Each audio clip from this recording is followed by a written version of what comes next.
So ಇವತ್ತು ನಾನು 6 ಫ್ಯಾಕ್ಟ್ಸ್ಗಳನ್ನ ಹೇಳೋಕ್ಕೆ ಹೋಗ್ತಾ ಇದ್ದೀನಿ. ಮೊದಲನೇದಾಗಿ ನಮ್ಮ ಹಲ್ಲಿನ ಎನಾಮಲ್ಲು ನಮ್ಮ ಬಾಡಿಲಿರೋಂಥ ಎಲ್ಲ ಪಾರ್ಟ್ಸ್ಗಿಂತ ತುಂಬ ಸ್ಟ್ರಾಂಗು.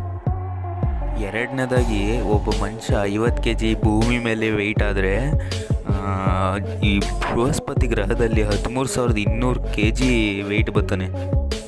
ಮೂರನೇದಾಗಿ ಈ ಮಿಂಚು ಬರುತ್ತಲ್ಲ ಗುಡುಗು, ಅದು 1 ಕೋಟಿ ಟನ್ಗಳ ನೈಟ್ರೋಜನ್ ಜೊತೆಗೆ ತಗೊಬರುತ್ತೆ. ನಾಲ್ಕನೇದಾಗಿ ಒಂದು ಮಗು 3 ವರ್ಷ ತುಂಬೋ ತನಕ ತನ್ನ ಬಗ್ಗೆ ಕನಸು ಕಾಣೋದಕ್ಕಾಗೋದಿಲ್ಲ ಅದಕ್ಕೆ. ಐದನೇದಾಗಿ ನೀವು ಒಂದು ಗಾಲ್ಫ್ ಬಾಲ್ ಮೇಲೆ ಹೋಲ್ಗಳು ನೋಡಿರ್ತೀರ, ಒಳಗಡೆ ಹೋಗಿರ್ತದಲ್ಲ, ಅದರಲ್ಲಿ 336 ಆ ಥರದ್ದು ಇರ್ತವೆ. ಹಾಗೆ ಆರನೇದಾಗಿ ಒಬ್ಬ ಮನುಷ್ಯ 15 ನಿಮಿಷ ನಕ್ಕಿದ್ರೆ ಅದು 2 ಗಂಟೆಗಳ ನಿದ್ದೆ ಆದಂಗೆ ಆಗ್ತದೆ. ಇದೇ ಥರ ಇನ್ನೂ ಫ್ಯಾಕ್ಟ್ಸ್ಗಳು ಬೇಕಂದರೆ ನನ್ನ ಚಾನಲ್ಗೆ ಸಬ್ಸ್ಕ್ರೈಬ್ ಮಾಡಿ, ಕಮೆಂಟಲ್ಲಿ ಇನ್ನೊಂದು ಸ್ವಲ್ಪ ಬೇಕು ಅಂತ ಮಾಡಿ. ಹಾಗೆ thanks for watching this video.